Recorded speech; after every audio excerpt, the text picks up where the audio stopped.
C'est ce qu'on peut reprocher aux riches, ils ne font pas leur boulot de riche. Le riche, il doit choisir, c'est ça sa force, dans quoi il met l'argent pour améliorer le sort de ses contemporains. Mais bon, on a compris, il y a des gens qui possèdent 100 milliards d'actifs, mais qui les gardent parce que pour eux, ils n'ont rien compris à leur situation. Pourquoi? Parce qu'ils ne sont pas philosophes. Le sang qu'on met en sachet, si on ne le met pas à disposition des personnes en souffrance, ça ne sert à rien. Au bout d'un moment, il est inutilisable. D'ailleurs, petite parenthèse, on vous dit que c'est gratuit le sang. En réalité, ça coûte très cher et on fait payer le sang aux personnes qui sont malades, mais c'est remboursé par la Sécu. Donc c'est une hémorragie d'argent de la Sécu vers un système hospitalier pourri. Parce qu'il y a aussi des abus dans tous les systèmes. Le fait même d'être un système, au lieu d'être une cohérence, c'est un abus.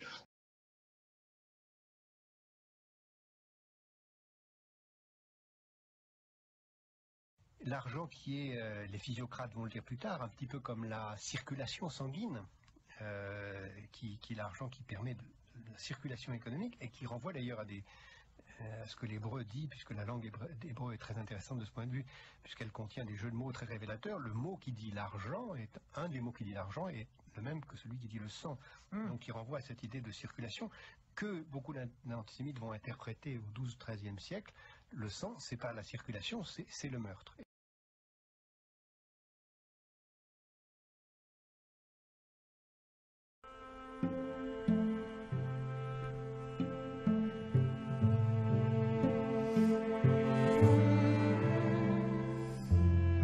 Oui, l'argent c'est Dieu, il le dit assez clairement. On comprend très mal cette formule provocante, parce qu'il y a chez Blois, là encore l'héritage de Barbé d'Aurevilly est très présent, un goût et un sens aigu de la provocation. Mais quand il dit que Dieu c'est l'argent, il part de l'idée que l'argent est une sorte d'opérateur magique qui peut transformer une existence, apporter une forme de plénitude, créer des liens entre les hommes. Mais en même temps, Blois, tout en développant cette théologie de l'argent qui est Dieu, dénonce l'idolâtrie de l'argent au temps moderne, le capitalisme, qui est la séparation de l'argent matériel de sa finalité spirituelle pour être transformé en un objet qu'on conserve, qu'on amasse, qu'on ne fait plus circuler, qu'on garde pour soi, au lieu d'en faire un lien avec les autres. C'est pour lui la monstruosité de l'idolâtrie bourgeoise de l'argent.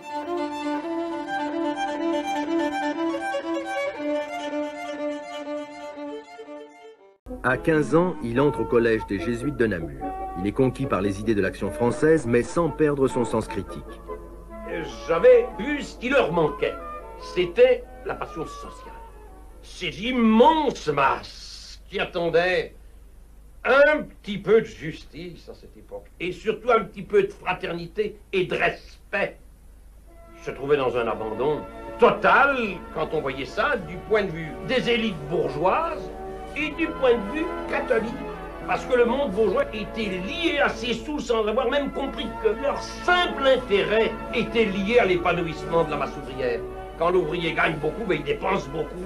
Tandis que quand le bourgeois gagne beaucoup, ben, il s'assoit dessus ou il met à la banque. Ce qui me révoltait, c'était l'injustice sociale.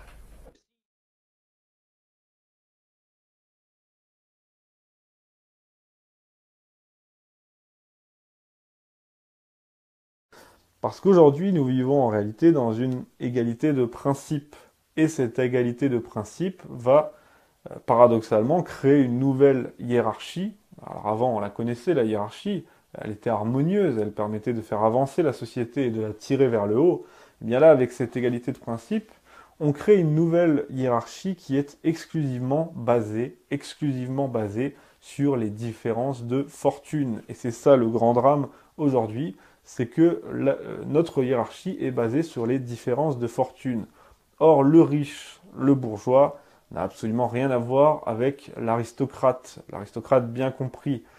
Être aristocrate, appartenir à l'élite, à la caste supérieure, c'est toute une éducation, c'est tout un système de mœurs, de valeurs totalement différentes. On est imprégné de sa mission et surtout on a également des responsabilités.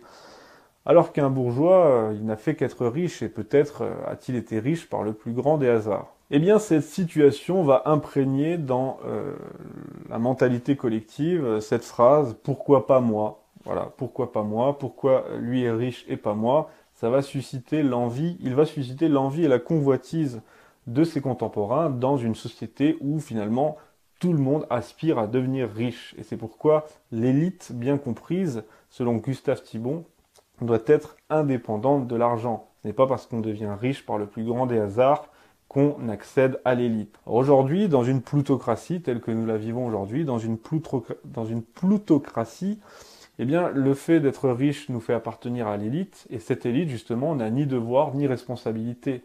Cette élite est totalement étrangère à l'ordre vivant de la cité. Elle ne doit rien à personne. Un riche, eh bien, il peut se contenter d'être riche, d'être oisif, d'être rentier, et il ne doit rien à personne. Eh bien ça, c'est ce que Gustave Thibon assimile à du parasitisme, mais il n'est pas loin d'avoir raison, pour ne pas dire qu'il a totalement raison. Et comme il le dit, on le constate très bien en regardant notre élite, aujourd'hui on assiste à un véritable encanaillement des élites, il suffit de les regarder, et il cite Nietzsche également qui disait « populace en haut, populace en bas », eh bien c'est tout à fait ce que nous vivons aujourd'hui dans cette société pseudo-égalitaire issue de la révolution et de la pensée des droits de l'homme qui a découlé sur un égalitarisme absolument débile et qui fait qu'aujourd'hui, eh bien, notre société est si malade.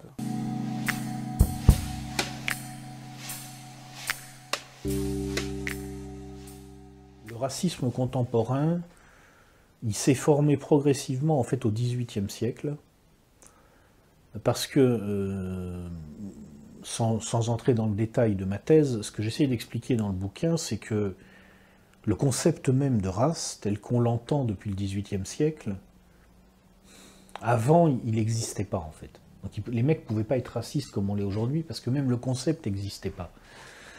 Parce que jusqu'au XVIIe siècle, la race, ça veut dire la lignée. C'est-à-dire que c'est un concept biologique réel, charnel.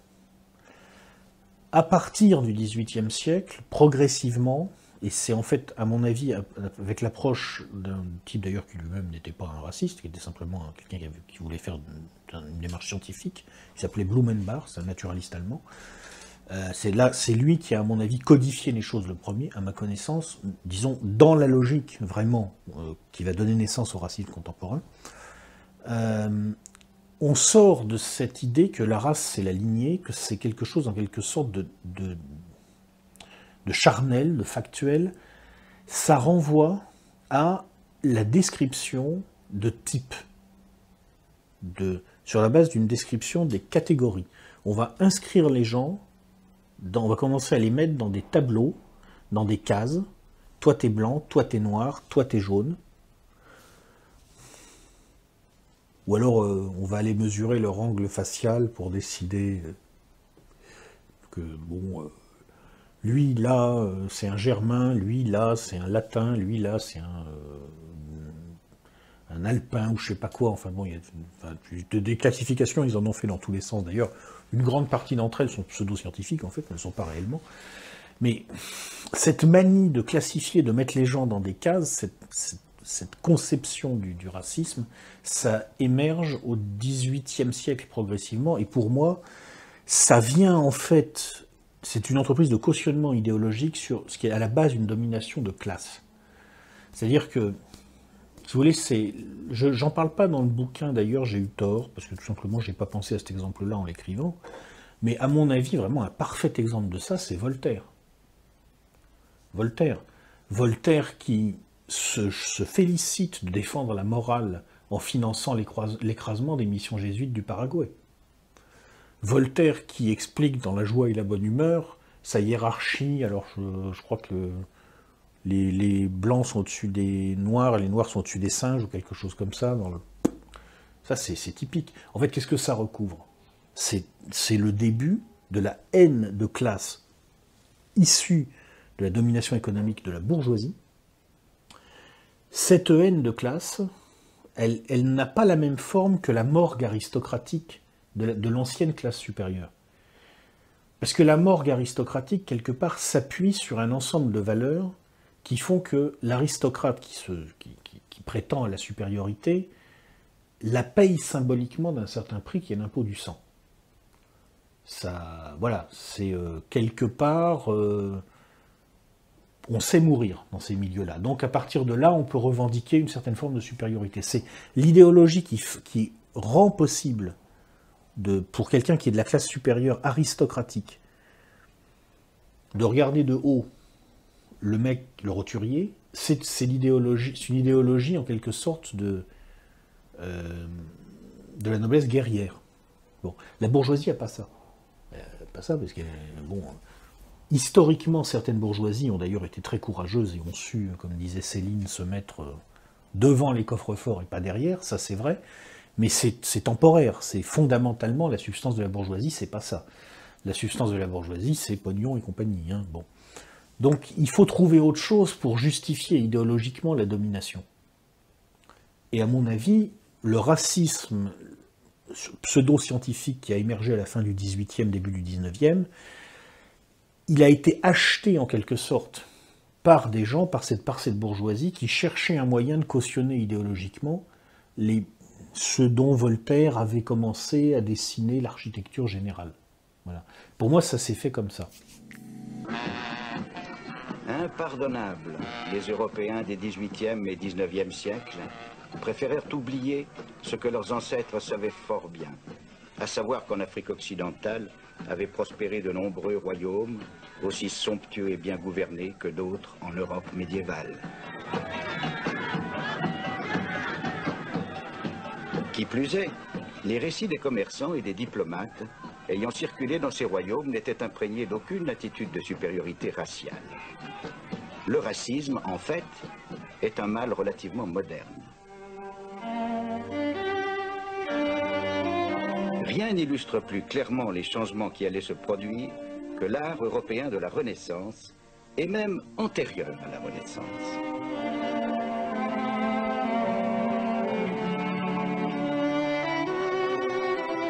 Dans ces tableaux, blancs et noirs figurent avec une égale dignité.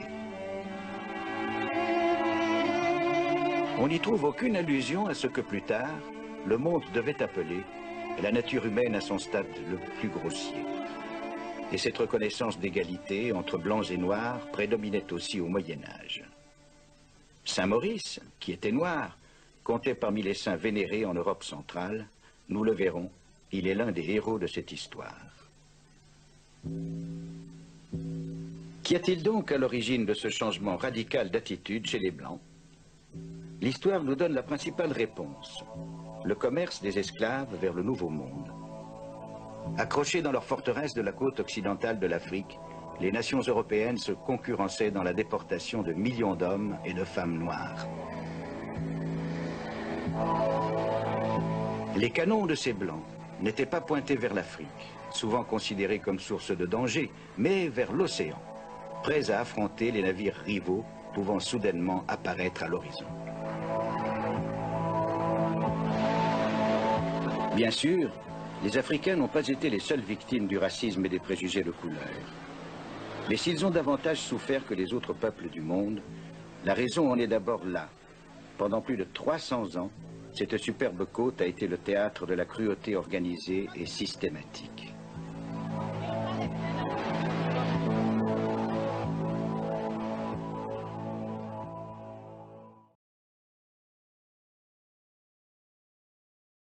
C'est-à-dire c'est quelque chose de très courant dans l'art contemporain, c'est qu'il faut toujours un mode d'emploi ou une explication ou un contexte. Vous voyez, l'œuvre ne peut pas vivre par elle-même, c'est sa grande faiblesse. Donc il a besoin, lui, d'être au château de Versailles parce que c'est marrant et c'est tellement incongru de voir un homard suspendu dans un salon versaillais. Tandis que la différence avec Brancusi, le sculpteur dont je parlais tout à l'heure, vous mettez un coq ou un phoque de Brancusi n'importe où, que ce soit à Beaubourg, que ce soit en pleine campagne, en Roumanie, où vous pouvez le mettre dans un salon bourgeois ou dans une grange, c'est extraordinaire, ça éclate, c'est évident que c'est une sculpture extraordinaire. Vous voyez, tandis que là, ça a besoin d'un contexte. C'est la grande faiblesse, c'est l'explication. Voilà. Et c'est ce que j'appelle la régression aussi, puisque vous voyez que c'est quand même toujours pour imiter des bouées ou des choses enfantines. Ils n'ont pas compris que la simplicité d'un Brancusi n'a rien à voir avec l'infantilisme et l'enfantillage de la plupart des acteurs de l'art contemporain aujourd'hui. Murakami ou alors Louis Kuntz, voilà, et devant lesquels les critiques d'art sont à plat ventre, et en faisant semblant de trouver ça génial. Parce que la plupart des critiques quand même sont assez cultivés, intelligents pour voir la différence avec les vrais créateurs de l'art moderne.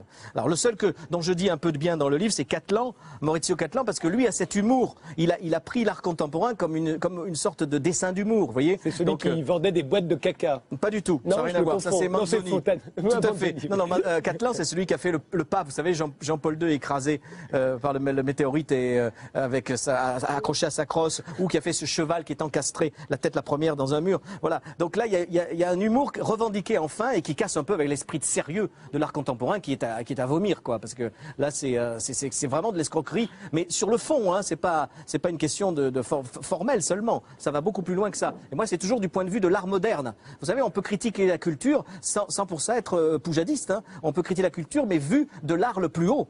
Parce que le plus haut, il est forcément sublime. Oui. Bah bien sûr, c'est l'évidence même. C'est à la beauté que vous le reconnaissez? Oui, il n'y a pas que moi, c'est pas moi qui le dis, c'est Dieu. C'est Dieu qui reconnaît à Van Gogh son génie. C'est pas le public. Les Arlésiens, à l'époque de Van Gogh, ils lui crachaient dessus, comme n'importe qui aujourd'hui. La grande preuve aussi que l'art contemporain se trompe, c'est que ce sont les bourgeois qui l'adorent. C'est les bourgeois qui le portent au pinacle. Et les bourgeois se sont toujours trompés. Vous le savez, dans toutes les époques. Donc il n'y a pas de raison qu'ils ne se trompent pas aujourd'hui. Aujourd'hui, les artistes contemporains correspondent exactement aux pompiers de l'époque, par exemple. De l'époque impressionniste. Il y avait les pompiers, Messonnier, Gérôme et tout ça. Ce sont des peintres très mauvais dont on a oublié les noms. Et aujourd'hui, ces peintres contemporains, ces artistes soi-disant contemporains, parce qu'ils veulent surtout pas faire de la peinture, parce que ce serait revenir dans un critère pictural et artistique dont ils ne peuvent pas donner des gages. Ils se mettent hors des critères de l'art. Alors évidemment, c'est facile, on peut rien dire. On est obligé de trouver ça obligatoirement non pas beau ni laid, mais cher. Et c'est l'argent qui remplace la valeur de l'œuvre. Alors on en sait encore moins, c'est que comme ils croyaient à ce qu'ils faisaient, bâtir une cathédrale, c'est pas comme construire une maison. C'est-à-dire que celui qui commence à construire la cathédrale, il verra jamais la fin. C'est obligé. C'est-à-dire une cathédrale, ça va se construire sur 100 ans, sur 150 ans, sur 200 ans. Donc il sait que s'il met les premières pierres, il verra jamais la fin. Donc quel altruisme quand même. C'est-à-dire que vous construisez un truc, mais vous savez que jamais vous le verrez fini. Donc il faut avoir une vision quand même de l'humanité, de l'éternité, qui est beaucoup plus grande qu'aujourd'hui. Nous aujourd'hui on fait un truc, on voudrait le voir fini. Généralement on voudrait le voir fini vite. Mais eux, ils ont le temps. Et c'est ça aussi quelque chose d'important, c'est qu'ils ont le temps. C'est-à-dire que s'il faut 100 ans pour faire un truc, il faut 100 ans. Aujourd'hui vous connaissez beaucoup de projets qui vont durer sur 100 ans, il n'y a aucune chance. Hein. Nous on voit tout à court terme. Et il y a aussi autre chose de fondamental, c'est qu'ils croient tellement à ce qu'ils font que ce qu'ils font passe avant eux. C'est normal puisqu'ils ne vont pas survivre à leur œuvre. Et il y a quelque chose qu'on va remarquer, c'est qu'ils ne signent pas leurs œuvres. Vous pouvez aller voir dans toutes les cathédrales, les bas-reliefs, les sculptures, rien n'est signé. Rien n'est signé. Ça veut dire que, vous voyez, j'apporte quelque chose, j'apporte mon art, je crois en ce que je fais, mais j'ai pas d'ego, c'est pas moi. Et à la Renaissance, tout change, on signe. Ça veut dire on dit c'est moi qui l'ai fait. À ce moment-là, la mentalité change complètement. C'est-à-dire que je travaille plus pour la communauté, pour la gloire, mais je travaille pour moi. En disant, je suis une vedette. Et évidemment, les gens qui achètent des tableaux à ce moment-là, les achètent pas forcément parce que c'est beau, mais parce que c'est machin qui l'a fait. Et à ce moment-là, on passe d'une vision de transmission de quelque chose à une vision de l'individu. Et aujourd'hui, on est dans cette société. C'est pour ça qu'on peut avoir des bouses, mais si elles sont signées par quelqu'un de connu, on va dire, oh, quelle belle œuvre d'art, c'est merveilleux, c'est extraordinaire. Alors que s'il y a un truc qui est beau, mais qui est signé par quelqu'un qu'on ne connaît pas, on va dire c'est moins intéressant. On est passé finalement de la beauté à l'esthétisme. C'est-à-dire que la beauté, c'est la capacité de voir la lumière en chaque chose, et l'esthétisme, c'est culturel. Il faut qu'on m'explique. C'est beau parce que ça décore, mais c'est pas beau parce que ça raconte une histoire. Alors, il faut savoir que l'art, en général, jusqu'à très récemment, est toujours sacré. C'est-à-dire que c'est récent qu'on voit des paysages, qu'on voit des scènes, mais avant, c'était que de l'imagerie religieuse. C'est-à-dire que l'art ne sert qu'à ça, ne sert qu'à servir Dieu. Vous pouvez regarder toute la peinture du Moyen-Âge, Il n'y a pas de paysage, il n'y a pas de scène, il y a quelques rares. Il y a Bruegel qui a fait des choses, des scènes populaires, des fêtes, des choses comme ça. Mais c'est rare. On a des portraits aussi. Alors pourquoi on a des portraits? Parce qu'on se mariait à distance et que, évidemment, on envoyait la photo, entre guillemets, la peinture de la personne avec qui on allait se marier. Des fois, on avait des surprises parce qu'on recevait la peinture quand il avait 20 ans, puis lui, quand il arrivait, on avait 80, quoi. Donc, évidemment, et les filles, c'était pareil, hein. Donc, on avait des portraits de cette nature-là. Donc c'est plus un état d'esprit, c'est plus une philosophie, c'est plus quelque chose global que de l'individualisme, ce qui veut dire qu'on ne parlait pas des gens. Donc comme on ne parlait pas des gens, on n'a pas d'histoire sur les gens. Alors qu'aujourd'hui on dirait, machin, il a fait ça, voilà ses œuvres, voilà comment il a vécu, voilà où il est mort, voilà où il est né. Et du temps des compagnons, c'était pas le cas. Donc c'est pour ça qu'on n'a pas de traces dessus. Parce que déjà, ils parlaient pas d'eux. Donc on parlait pas d'eux non plus. On en parlait au présent. C'est-à-dire qu'il y en a un qui voulait bâtir une cathédrale, il disait, moi j'en connais un, il a bâti une cathédrale dans cette ville, il est super bon, c'est à lui qu'il faut que tu demandes. Et donc il venait à ce moment-là. Alors il y a quelques maîtres dont on connaît les noms, parce que ils ont été glorifiés, et après leur mort, on a mis des cartouches, on dit c'est un tel bâtisseur de tel truc qui a fait ça, donc on le sait. Mais il n'y avait pas de marketing direct, quoi. C'est-à-dire qu'on n'était pas dans l'idée de la glorification de l'individu, et par conséquent, on n'a pas d'informations dessus. C'est pour ça qu'il n'y a pas d'infos comme ça. Non. Les seules informations qu'il y a, mais auxquelles on ne peut pas accéder, c'est les corporations. Oui. C'est-à-dire que les bâtisseurs de cathédrales appartenaient à des cayennes, c'est-à-dire des maisons compagnoniques. C'est-à-dire que les compagnons vivent en communauté. Hein. C'est-à-dire que quand ils apprennent, ils sont dans une maison où il n'y a pas de femme, il n'y a qu'une seule femme, qu'on appelle la mère. Et c'est elle qui s'occupe, qui fait à manger, qui s'occupe comme des enfants. Et ça veut dire que ces compagnons se retrouvent ensemble, ils mangent ensemble, ils vivent ensemble. Et ils ont aussi des cérémonies d'initiation. C'est-à-dire quand on change de grade, entre apprenti, compagnon, quand on acquiert la maîtrise, eh bien, il y a des cérémonies. Et ces cérémonies, il peut y avoir des traces. Et là, il peut y avoir des traces de corporation. On peut savoir, puisque les noms sont marqués, qui était dans quelle ville, qu'est-ce qu'il a fait. Après, il a fait son tour de France. Donc il est allé dans telle ville, il a vu tel patron, il a fait telle chose. Sauf que ces archives, elles sont à l'intérieur des corporations et on ne peut pas y accéder.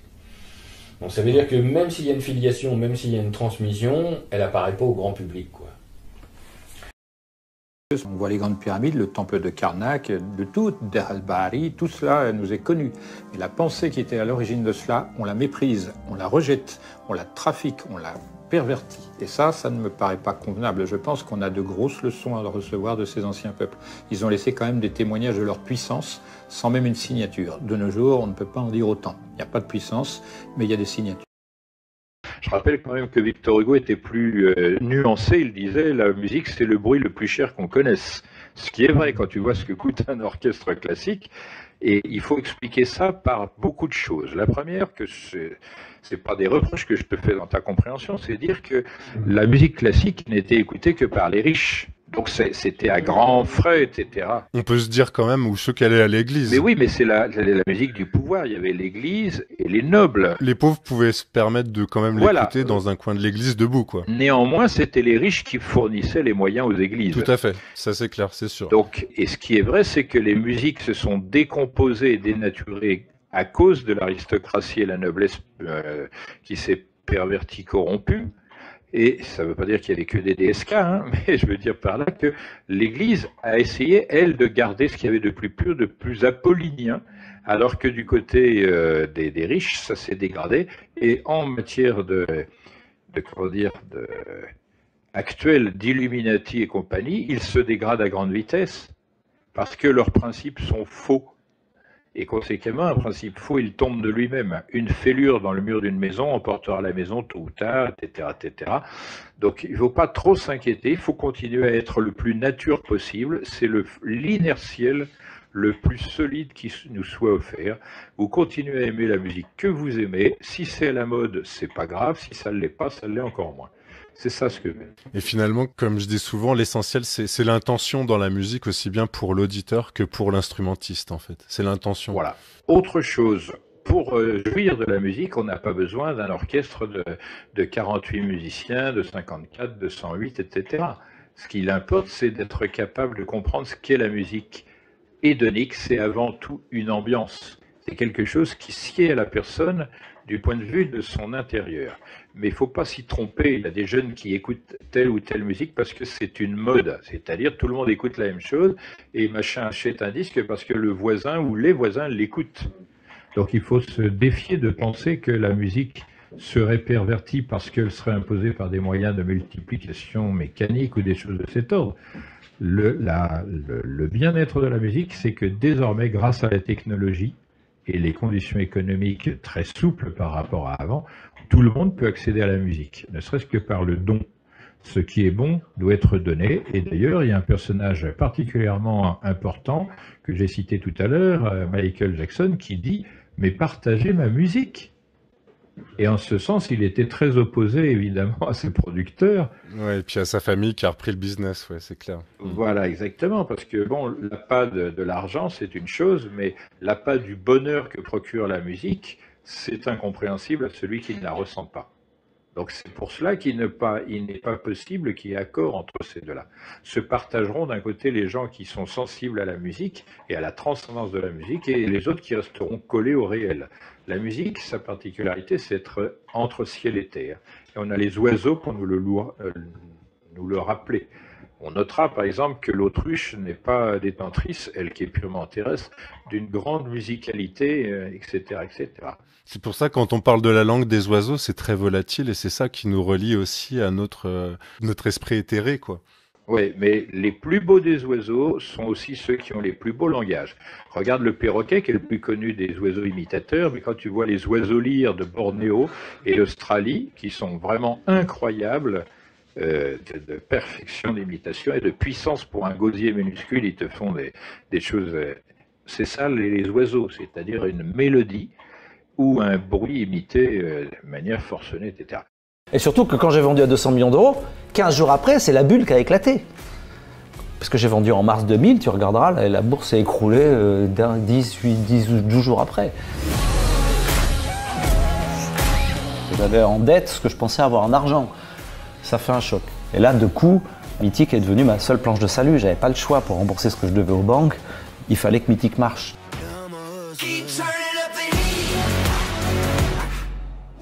Je suis avec Marc Simoncini, le fondateur de Mythique et Sensi. Il a 3 casquettes, entrepreneur, business angel, producteur dans le cinéma. J'ai vraiment adoré cet échange avec lui. Peu d'entrepreneurs osent parler à ce point de leurs échecs et ça fait du bien. Alors du coup, quand tu parles du timing, est-ce que c'est quelque chose qu'on peut apprendre? Ça ramène à une question plus fondamentale qui est l'intuition. Le timing, rationnellement, ça veut rien dire. C'est quoi? C'est que tu as l'intuition qu'il faut faire un truc maintenant ou tu as l'intuition qu'il ne faut pas le faire maintenant. C'est l'intuition. L'intuition, c'est une somme de plein de choses, et notamment de chance. Et toi, tu la ressens comment? Parce qu'il y a différentes formes. Est-ce que c'est quelque chose que tu ressens? Moi, je l'écoute. C'est plus... Je l'écoute. J'ai appris à l'écouter parce que ton rationnel, il lutte contre ton intuition en permanence. Ton premier cerveau, il dit faut faire ça. C'est que tu as un truc qui te dit bien sûr que non, mais il faut écouter tes sensations. Ça ne dit pas forcément toujours les mêmes choses.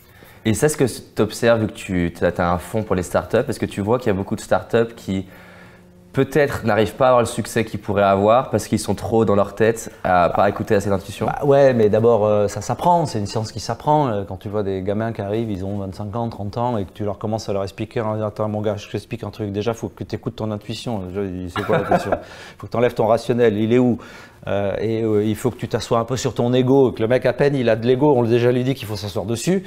Il faut une maturité, tu peux pas, tu peux pas naître avec ça, il faut des années, des chèques pour te dire, putain, finalement, pourquoi j'ai échoué autant de fois? Alors cette fois c'était l'ego, l'autre fois c'est j'ai pas écouté mon intuition, l'autre fois j'ai été trop vite. Et quand tu as une somme d'échecs suffisante, tu commences à intégrer ça dans ton logiciel et tu dis, avec ça, je vais fabriquer une intuition. Ça, tu l'as pas à 25 ans. Il y a très peu d'entrepreneurs qui réussissent à 25 ans.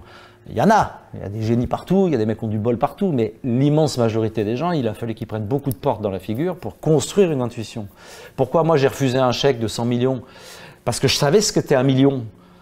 Parce que toute ma vie, j'avais essayé de gagner 1 million de chiffre d'affaires, je parle, tu vois, donc je savais la valeur de l'argent. Donc il ne faut pas aller trop vite, il faut prendre des portes, il faut échouer, et tout ça, ça construit une expérience. D'ailleurs, en parlant de prendre des portes, alors pareil, pour prendre une phrase que tu as dit, tout le monde peut y arriver, ça dépend de combien de baffes vous êtes prêt à prendre dans la figure. Exactement. Alors j'aimerais que tu expliques ça et ce que ça veut dire pour toi en fait. Parce que tout le monde peut y arriver, mais ça dépend de combien de baffes vous êtes prêt à prendre dans la figure.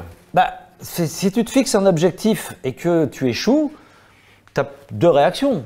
Tu en as trois. Soit tu dis j'arrête, je ne suis pas capable. Soit tu dis c'est pas de ma faute. En général, c'est la réponse. Soit tu dis que je ne sois pas capable ou que ce ne soit pas ma faute, je recommence. Ah, bon, en gros, tu as trois réactions.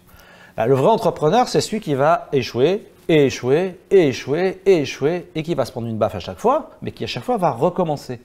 Donc c'est la résilience. La clé de l'entrepreneur, c'est la résilience. C'est combien de temps je vais prendre des baffes dans la gueule avant de dire c'est pas pour moi ou j'arrête. En général, la résilience, elle est construite sur une douleur. Et une douleur, ça crée une urgence de revanche. Si tu as souffert beaucoup dans ta jeunesse, par exemple, tu as une revanche à prendre. Cette revanche, elle te donne une force de dingue. Et cette force de dingue, elle te donne la force de prendre des claques. Si tu n'as pas ce moteur au fond, alors ça peut être l'ego, ça peut être, il y en a plein des forces enfouies. Mais si tu n'as pas cette force enfouie qui te donne le courage et l'énergie de prendre des claques dans la tronche, je pense que tu arrêtes. Et du coup, ton moteur, il vient d'où, toi? Il vient d'histoires personnelles pas forcément super et qui m'ont donné beaucoup, soit de résistance à la douleur. C'est des choses dont tu peux parler ou pas? Non, pas vraiment. Ok. Non. Donc... Mais il y en a toujours un. Voilà. Dans les gens qui ont réussi, tu verras, si tu grattes, il y a toujours un truc qui... Il y a eu des événements dans ton passé, en tout cas, qui ont été difficiles pour toi à vivre et qui ont créé un peu ce Exactement. Donc ce après, feu. Ça peut faire de l'ego, ça peut faire de la colère, ça peut faire de la revanche, ça peut faire de l'énergie, ça peut faire... Il y a des tas de sentiments qui peuvent naître de ça. Qu'importe le sentiment, il y a un moteur qui tourne dans le bide qui fait que tu vas de l'avant. Si tu n'as pas ça, tu as intérêt à être un putain de bon entrepreneur et réussir du premier coup. Et du Moi, coup, tous ceux que je connais, tu vois, qui ont vraiment réussi, ils ont ce truc. Ils ont quand même un truc à taper fort, quoi. Mais du coup, c'est en soi une bonne nouvelle. Si quelqu'un nous écoute et qu'il a vécu quelque chose de difficile, c'est un super moteur. Ça peut l'utiliser. Parce que soit il l'utilise pour se détruire en disant « Oh là là, j'ai pas eu de bol, il m'est arrivé ça, ça... » Et là, il s'écroule avec ça. Soit au contraire, il se sert de ça pour se reconstruire. C'est exactement ce que je t'ai dit tout à l'heure. C'est que où il dit que c'est la fin d'un truc, où il dit que c'est le début du suivant. Et si tu te sers de ta douleur, c'est peut-être un mot fort, mais de cette énergie pour construire plutôt que détruire, c'est un truc de dingue. Mais il faut avoir la sagesse de le comprendre et de le faire. Einstein, il dit une phrase que je pense que tu peux aimer. Il dit que dans la vie, il y a deux types de personnes, ceux qui pensent que tout est un miracle, ceux qui pensent que rien n'est un miracle. Et en fait, les deux ont raison en soi. Par contre, ce qui se passe, c'est que celui qui pense que ce qui lui arrive, c'est une forme de miracle pour lui, il n'a pas la même vie derrière. Non, exactement. Ou alors, je crois que Churchill disait, le succès, c'est voler d'échec en échec sans jamais perdre son enthousiasme. C'est exactement la définition de ce que j'appelle la résilience. Voilà, tu continues. Et puis, après ça... Et dans les startups que tu rencontres, est-ce que tu essayes de leur transmettre ce truc-là, de continuer Parce que j'imagine que tu vois des startups qui ont tout donné pendant 5 ans et ça ne marche pas. Non, souvent je les vois au début, donc ils sont à la phase où c'est tout fou, c'est génial, c'est une bande de potes, ils ont envie de créer ce truc-là, ça marche, ils ont de l'argent, ils ne sont pas encore dans la notion d'échec. Puisqu'ils viennent de démarrer en général. Moi, je finance les boîtes très jeunes. Quand tu les revois 2 ans après, qu'ils disent « Ah putain, on voulait faire ça, mais ça n'a pas marché du tout, oh là là, c'est pas de ma faute ». Bon, et puis tu as ceux qui disent « Ça n'a pas marché, mais du coup, on a eu une autre idée, alors on va faire ça ». D'ailleurs, ça me fait penser à un truc, c'est que moi, je ne vois pas trop les dossiers, je ne passe pas ma vie dans les business plans, je n'ai pas le temps, j'essaye de juger les bonhommes. Donc je vois s'ils ont de l'ego, s'ils ont de la colère, s'ils savent réagir quand ça ne va pas, etc. Et tu cherches cet élément de douleur qu'il y a dans leur passé? Non, mais j'essaie de voir ce qu'ils ont dans les yeux, pourquoi ils font ça, s'ils ont... Tu vois, s'ils ont une cause, une quête. Moi, si je vois un gamin qui me dit je monte une boîte et mon but c'est faire du pognon en inventant un pesticide qui va défoncer la forêt mais qui coûte moins cher que l'autre, je vais lui dire tu sais quoi, ton karma c'est de faire du pognon, mais moi c'est pas le karma de te prêter le mien. Il faut qu'ils aient un truc quand même, une valeur, un truc qui change le monde, qui l'améliore. Enfin, voilà. Donc déjà, pour voir ça, si j'ai ça dans leurs yeux. Et puis tu as 2 types de gens. Tu as les gens qui te disent et les gens qui disent mais. Tu as un mec, tu vas lui dire voilà, on va faire c'est mon cas là, on va faire un vélo de dingue. Et ouais, on va faire ça. Alors tu as 2 cas. Tu as le mec qui dit ah ouais, mais si on fait ça, ça va coûter cher. Mais si on met ça, on va le voler. Mais si on met ça, ça c'est les mais. Et puis tu as le mec, tu lui racontes la même phrase. Il dit ah ouais, mais on va mettre ça, et il va pouvoir faire ça, et on va rajouter ça. Tu en as 2. Alors ceux qui font des et, c'est les entrepreneurs. Et ceux qui font des mais, c'est les gestionnaires. Oui, mais ça a coûté cher, mais ça va pas se vendre, mais ça va. Donc ça peut être un super directeur, mais ça peut être un super DG, mais le mec, faut pas qu'il lance une boîte. Parce que si tu lances des boîtes avec des mais, t'es sûr que ça arrivera jamais. Par contre, si tu laisses gérer une boîte avec un et, lui, t'es sûr qu'il va la mettre dans le mur parce que chaque matin, il a une nouvelle idée. Ça, j'essaye de détecter les mais ou les. Si c'est un mais qui monte une boîte, ça va pas. Tu leur dis d'ailleurs? Non. Mais non, parce qu'ils n'écoutent pas. Parce qu'il y a une caractéristique d'un entrepreneur, c'est qu'il a un énorme ego. Le mec, il est dans mon bureau, il a 23 ans, il t'explique qu'il a trouvé un truc de dingue. Si tu lui dis que ça n'a pas marché, il te dit, mais c'est toi qui n'as rien compris, papy d'ailleurs, il peut dire. Il a raison. Donc ils n'écoutent pas. Donc c'est pas peine de leur dire. Il y a une question qu'apparemment tu n'as jamais posée, c'est est-ce que tu es heureux? Ah non, on me l'a jamais posé celle-là. En fait, on la pose jamais en entrepreneur parce que la réussite d'un entrepreneur, c'est le pognon.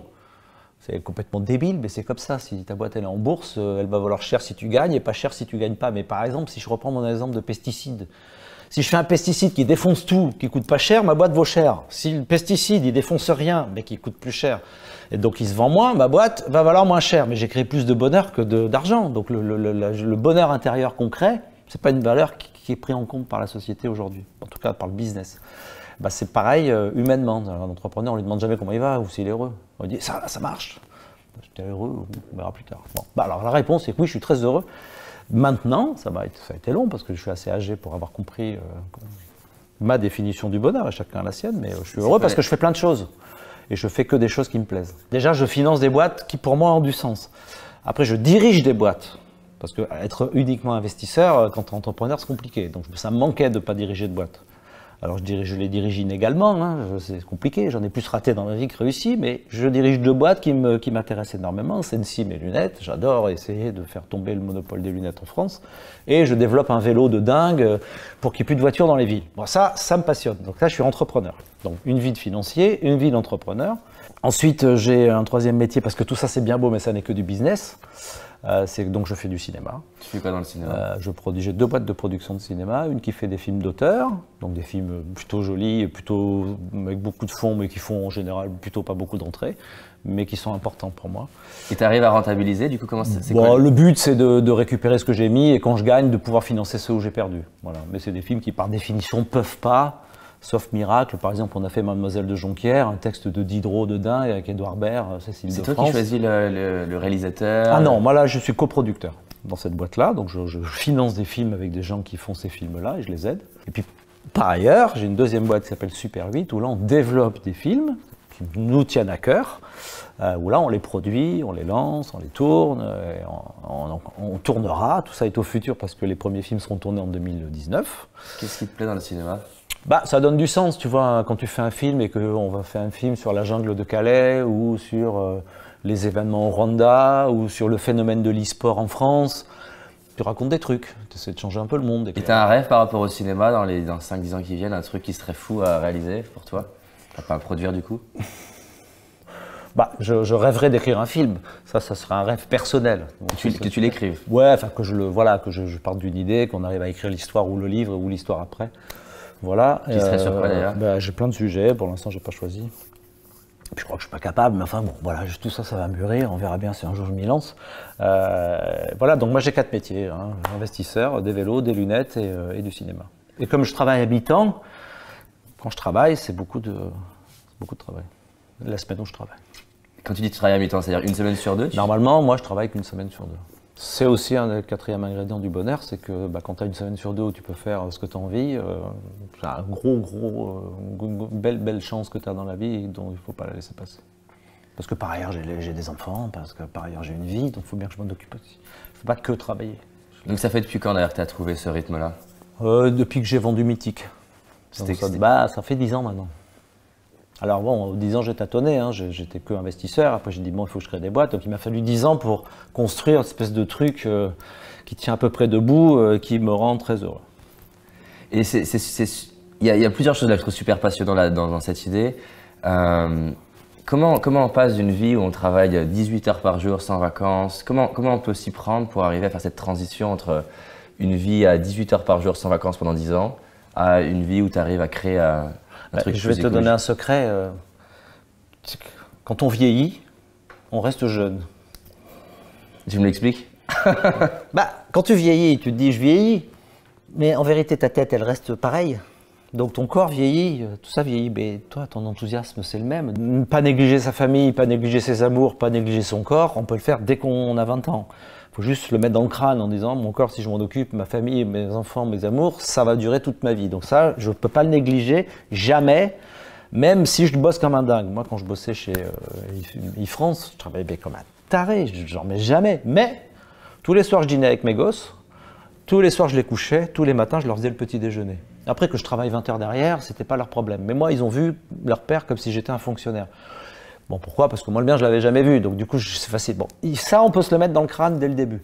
Et le sport, t'arrivais à en faire déjà? Bah, j'ai arrêté le sport pendant 25 ans. J'ai arrêté de bouquiner alors que c'était ma passion. J'ai fait plein de sacrifices pour mon travail. À un moment donné, on peut pas tout monter de front. Mais le truc, c'est que le jour où on est arrivé professionnellement dans un état où on pourrait reprendre ce qu'on a abandonné. Moi, j'ai bossé comme un dingue, je me mets dans la tête d'un, je sais pas quoi, ça peut être un salarié d'ailleurs, ou un entrepreneur, bah, il a bossé comme un dingue, il arrive à un moment où ça y est, ça marche, et là, il a deux options. Soit il dit, je pars, je vais encore plus loin, et je rebosse encore, comme j'ai fait là, en sacrifiant tout, mais pour aller plus haut. Cas numéro 1, il va mourir le plus riche du cimetière. Soit il dit, voilà, moi j'ai arrivé à un niveau où mes rêves sont là, j'ai pas besoin de plus, par contre, maintenant, je néglige plus ma famille, mes amours, mon corps, ma tête et ma culture. Et dans ce cas-là, il se met dans un état où il a ce qu'il a, mais il renéglige rien. Donc, tu as deux, mais c'est très personnel. Hein. J'imagine que tu connais des amis ou des connaissances entrepreneurs qui, 60 ans, sont toujours en train de 18 heures par jour. Toujours, c'est leur vie. Ils seront les plus riches du cimetière. Et quand tu leur dis, ils t'écoutent pas du tout ou ça? Ah, ils m'écoutent pas, mais après, je m'aperçois qu'ils ont un peu écouté. Je dis, tiens, un peu plus de sport. J'ai l'impression qu'il est en vacances. Je dis, tiens, c'est bizarre, c'est pas l'heure des vacances, il est en vacances. Je trouve ça formidable. Parce que franchement, qui va bosser toute sa vie juste pour être le plus riche du cimetière? Sans profiter de rien.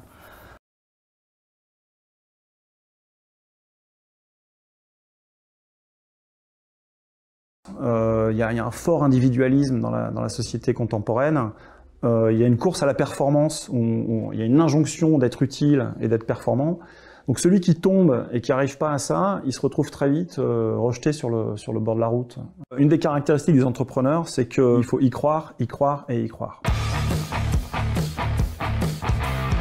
En 4 ans de travail vraiment acharné, on a fait 33 millions de visiteurs uniques dans 9 pays et qu'on a vendu à 480 millions d'euros à Yahoo. L'objectif pour lequel je me suis battu et qui m'a motivé, il sert à rien le jour de ma mort, quoi. Je suis avec Jean-Marc Potvin, ancien business angel, CTO de Quelcoo, l'une des success stories de l'e-commerce en Europe. Quelcoo est racheté 480 millions d'euros par Yahoo. Jean-Marc devient ensuite le vice-président de Yahoo Europe. Seulement, il ne s'attend pas à vivre une expérience qui va bouleverser sa vie. Je le réveille, je lui dis, je suis en train de faire un œdème pulmonaire. Tu comprends ce qui se passe? Ouais, je comprends, parce qu'on avait été formés par les guides au départ. Et les guides nous avaient dit, attention, ça c'est grave, parce qu'en général, vous vous en rendez pas compte, et vous voulez monter, et nous les guides, on est formés, et on vous empêche de monter, on vous dit, vous faites un œdème, il faut descendre. Et en fait, quelque part, il faut écouter le guide, et faire ce qu'il nous demande. Donc je pouvais pas m'allonger, dès que je m'allongeais, je toussais, je pouvais plus respirer, donc j'étais obligé de rester assis dans cette tente. Et tu vis quoi comme sensation? C'est comment en fait? En fait, à 4000 mètres d'altitude, on a tous un peu du mal à respirer. T'as du mal à trouver de l'air, quoi. Voilà, donc il y a moins d'air disponible déjà à l'extérieur, et en plus, moi j'ai une partie des poumons qui est pleine d'eau, donc j'ai du mal à respirer. Et si je m'allonge, cette eau elle remonte, elle m'étouffe en fait, donc je suis obligé de rester vertical, de rester dans la position assise, ce qui dans une tente par moins 15 degrés la nuit est assez inconfortable. Du coup, je pouvais pas dormir.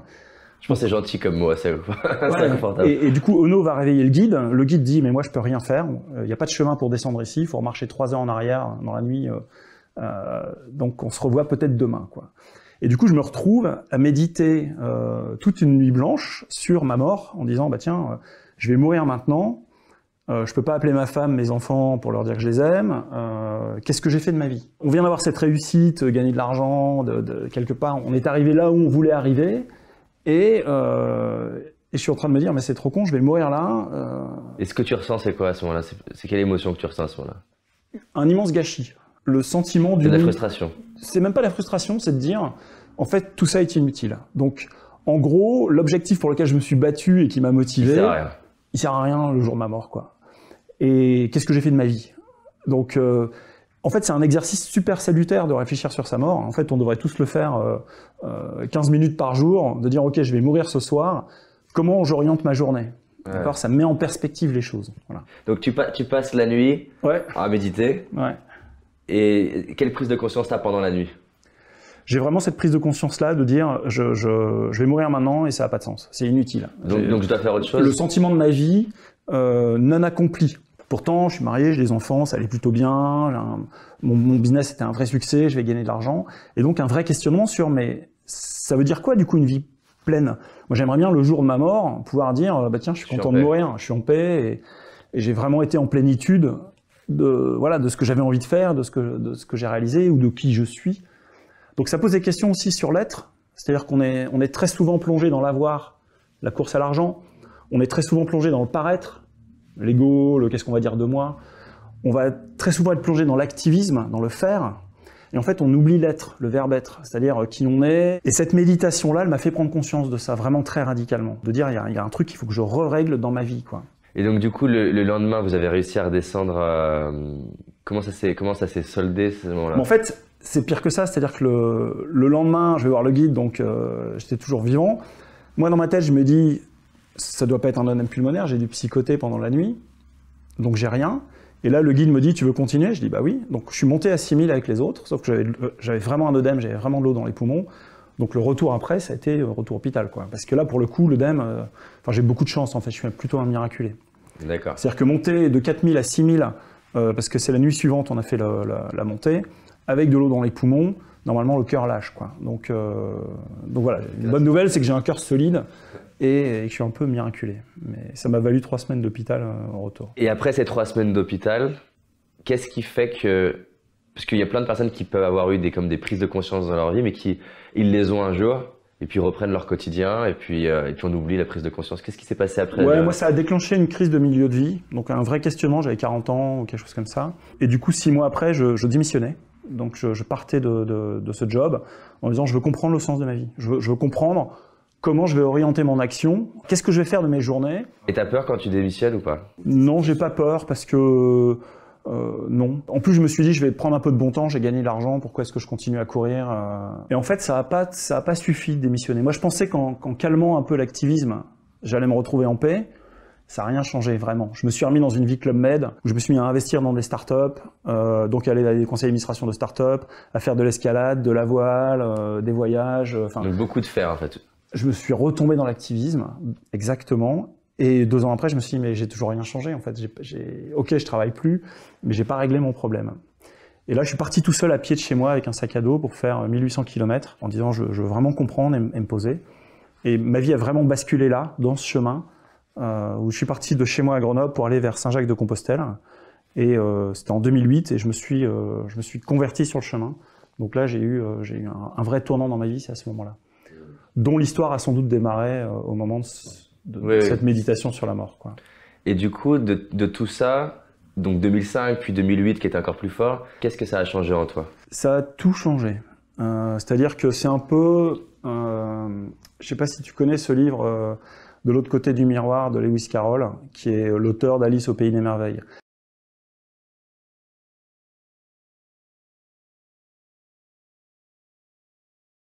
Donc c'est un logicien, et il regarde dans le miroir, il se dit mais c'est quoi la vie derrière le miroir? Parce que la droite est à gauche, donc tout est inversé. Et il invente un monde dans lequel la logique est inversée. D'accord? Moi c'est un peu ça qui s'est passé, c'est-à-dire que j'ai compris que ma force était ma faiblesse, que ma faiblesse était ma force. J'ai compris que quelque part ce qu'on gagne, c'est ce qu'on donne, que la richesse est plutôt un problème, que la quête de la réussite, en réalité, ça me pousse à l'échec. Enfin, donc une sorte d'inversion de la logique des règles du monde. Voilà, c'est une inversion très forte, très radicale. J'imagine un entrepreneur qui est très réceptif à ce que tu es en train de raconter, ça le touche, ça lui parle, et qui en même temps, ça pourrait lui faire peur de se dire, mais attends...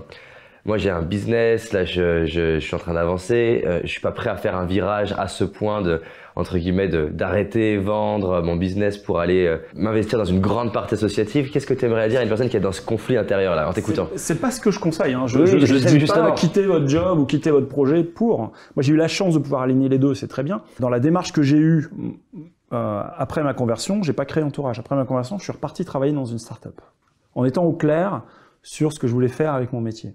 Et là, j'ai rencontré des hommes qui m'ont fait créer Entourage. Donc, ce que je suis en train de dire, c'est que Je sais que tu l'as pas dit, hein, mais j'anticipe ce qu'ils peuvent se dire eux. Non. Attends, il y a besoin d'entreprises. Il y a besoin de gens qui vont faire des finances, du marketing, il y a besoin de collaborateurs, besoin d'entrepreneurs. Donc si tout le monde quitte ça pour aller faire du social, on a un problème. Donc, et heureusement qu'on peut, à mon avis, s'accomplir professionnellement là où on est, dans son job. Heureusement qu'on n'est pas obligé d'aller dans une association sociale pour avoir une vie en plénitude. Ce que je dis simplement, c'est que pour être bien et aligné avec qui on est, il ne faut pas négliger le côté vie intérieure, le côté vie spirituelle et le sens de ce qu'on fait. Or, souvent l'entrepreneur, il a tendance, parce qu'il est à fond, à laisser tomber cette partie-là, et à un moment donné, ça le rattrape. Et en fait, il vaut mieux être proactif. Et en réalité, je pense qu'il sera plus performant d'ailleurs dans ce qu'il fait d'une certaine manière, si c'est mieux équilibré, quoi. Le problème, c'est que ce n'est pas un message qu'on entend. C'est-à-dire qu'il n'y a rien, ni dans nos études, ni par nos parents, ni dans l'évolution professionnelle, il n'y a rien jamais qui nous pousse vers plus de vie intérieure. Ni dans l'univers startup d'ailleurs. Non, voilà, il n'y a rien. Et éventuellement, maintenant, on commence à voir en Californie des gens qui disent faites de la méditation en pleine conscience, mais c'est plus vu comme étant tu vas entraîner ton cerveau comme un muscle et tu vas être plus performant. Donc c'est presque une déviation. Ouais, c'est déjà une étape. Ouais, c'est déjà une étape. C'est comme le yoga, il y a le yoga qui prend la place. Mais je le fais pour prendre soin de moi. Alors que la vraie transcendance de l'homme, c'est quand l'homme est capable de se donner aux autres. C'est pas quand il s'améliore lui-même pour lui-même. Donc c'est le contraire de l'égoïsme quelque part. Ce qui rend heureux vraiment, c'est de donner. C'est de se donner. Et cette vie intérieure, à un moment donné, elle aboutit à cette compréhension que je suis là pour les autres. Je suis là pour être mangé par les autres, quoi. Je suis là pour être disponible aux autres. Je suis là pour aider. Trouver du temps et de l'énergie pour faire ça, il n'y a rien qui nous y incite. Et ça ne rend pas heureux si on ne le fait pas. Donc faut vraiment trouver le moyen, le ressort intérieur pour, quelque part, se forcer à cette quête un peu plus profonde. Sinon, le jour de sa mort, on dit « mais j'ai fait quoi de ma vie ?» quoi. Non, c'est clair. Tu as des enfants qui ont quel âge aujourd'hui? Aujourd'hui, ils ont entre 27 et 19 ans. J'ai 4 enfants. Comment ça les a impactés de ce changement chez toi? Je pense qu'ils sont très fiers de ce que je fais aujourd'hui avec Entourage. Qu'est-ce que tu leur souhaites à eux en fait? De trouver cette voie-là intérieure, voilà, de pas faire l'erreur que j'ai faite quelque part en me focalisant sur ma propre réussite, ma propre performance, mes propres facultés intellectuelles, mon propre réseau, etc. D'être uniquement centré sur toi en fait. Ouais, de pas démarrer trop égoïste quoi. Et de véritablement travailler cette spiritualité, cette transcendance, qui seule à mon sens peut vraiment amener une vraie joie, une vraie plénitude, une vraie paix intérieure quoi. Et je voudrais juste te dire qu'on a tous droit à ça. Je pense qu'on a tous droit à trouver qui on est, à trouver le sens de notre action, à être en paix intérieurement, à être en joie. Donc de ne pas se laisser embarquer par le faux fuyant qu'on nous vend à la télé, quoi. Il y a vraiment... C'est un droit quelque part. Voilà. C'est même un devoir, en fait. C'est top, en tout cas.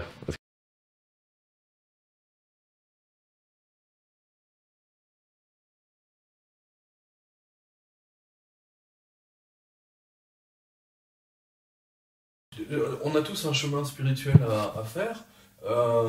Que les gens le fassent au moment de mourir, hein, genre 3 mois avant de mourir, ils commencent à se poser des questions sur la vie et la mort. Est-ce qu'il existe quelque chose de l'autre côté, etc. Ou s'ils le font dès le début, ça change la donne, ça améliore la vie d'une façon remarquable, hein, c'est très clair. Hein. L'ange est là pour vous aider. Hein. Il y a une expérience avec, je crois que c'est le professeur John Lilly, qui me l'a raconté à Los Angeles, où il a discuté avec son ange quand il était enfant. Et les anges, mais on le retrouve un peu ailleurs d'ailleurs. L'ange gardien est là pour que vous profitiez au maximum de votre vie.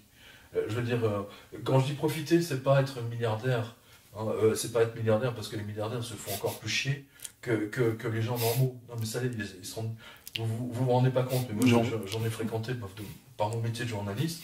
Je veux dire, quand ils sont pas drogués ou alcoolisés, je veux dire, eux-mêmes cherchent une autre voie. Hein, est-ce que je veux dire, le fait que vous ayez 25 maisons dans toute l'Europe, ça vous apportera rien de plus. La tâche de l'artiste, c'est de reproduire ce que les naïfs, les âmes trop fraîches ne voient pas. Quand je dis les âmes trop fraîches, c'est la corruption dont je parle. Parce que quand on ne voit pas le beau au naturel, c'est qu'on est corrompu quelque part. On n'a plus la sensibilité, c'est-à-dire on a un cuir tanné. On est, aigre, on ne voit plus les belles choses. C'est ce qui arrive très fréquemment aux riches. Vous avez peut-être remarqué. C'est-à-dire rien ne les intéresse parce qu'ils sont blasés.